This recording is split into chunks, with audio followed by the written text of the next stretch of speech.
Cats are very common pets, but many cat owners probably aren't aware of cats' mysterious role in human history or the strange way cats have often been used. The Humane Society estimates about 93.6 million pet cats live in the United States.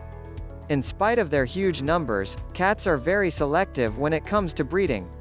There are over 400 dog breeds differentiated by such characteristics as size, color, shape, fur, temperament, behavior, and skills, but cat breeds number far fewer than 400.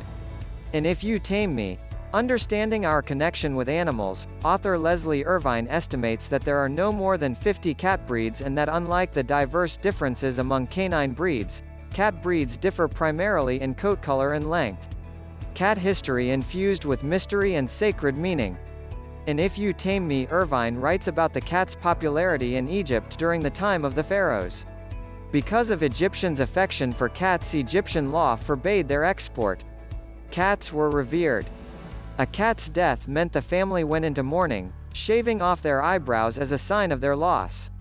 Irvine suggests that in addition to the cat's association with Egyptian divinities, their practical value stemmed from their canny ability to hunt mice, rats, and other creatures that nibbled at ancient Egypt's precious grain storage. The cat was so revered that a cat always rode in a chariot at the head of a parade celebrating the new king. In the mythology of the Norse people, the chariot of the goddess Freya was pulled, not by steeds, but by cats.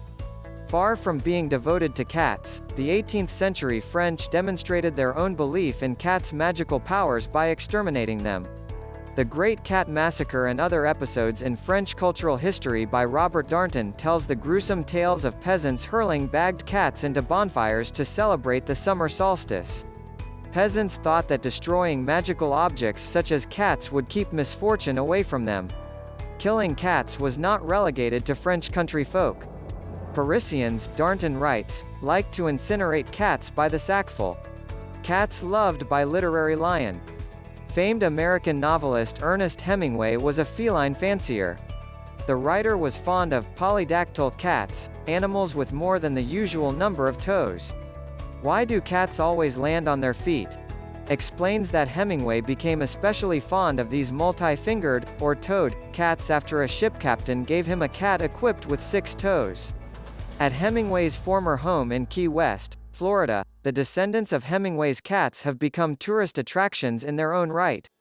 Authors Becker and Spadafori write, about 60 cats share the grounds, and about half are polycattle. These odd cats are sometimes referred to as Hemingway cats.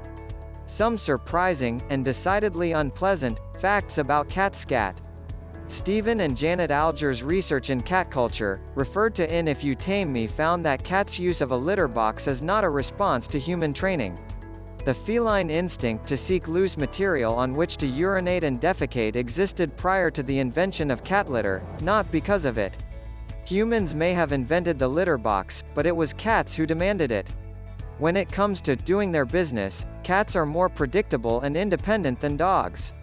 Unless Kitty has a particular problem with the litter box, it will do its business in it. What will probably surprise cat owners is how people throughout history have used cat poop rather than scoop it and trash it. Why do cats always land on their feet? Describes several strange uses for cat dung that would surely strike the modern cat owner as bizarre if not downright repulsive. Roman soldiers mixed cat scat with honey, spices, and a few other concoctions to treat their wounds. In the medieval era, people suffering from fever mixed cat poop with wine to ward off disease. The cat's deposits were sometimes smeared over one's head to cure baldness. Cats have a strange and fascinating history which only serves to make them even more intriguing and alluring pets.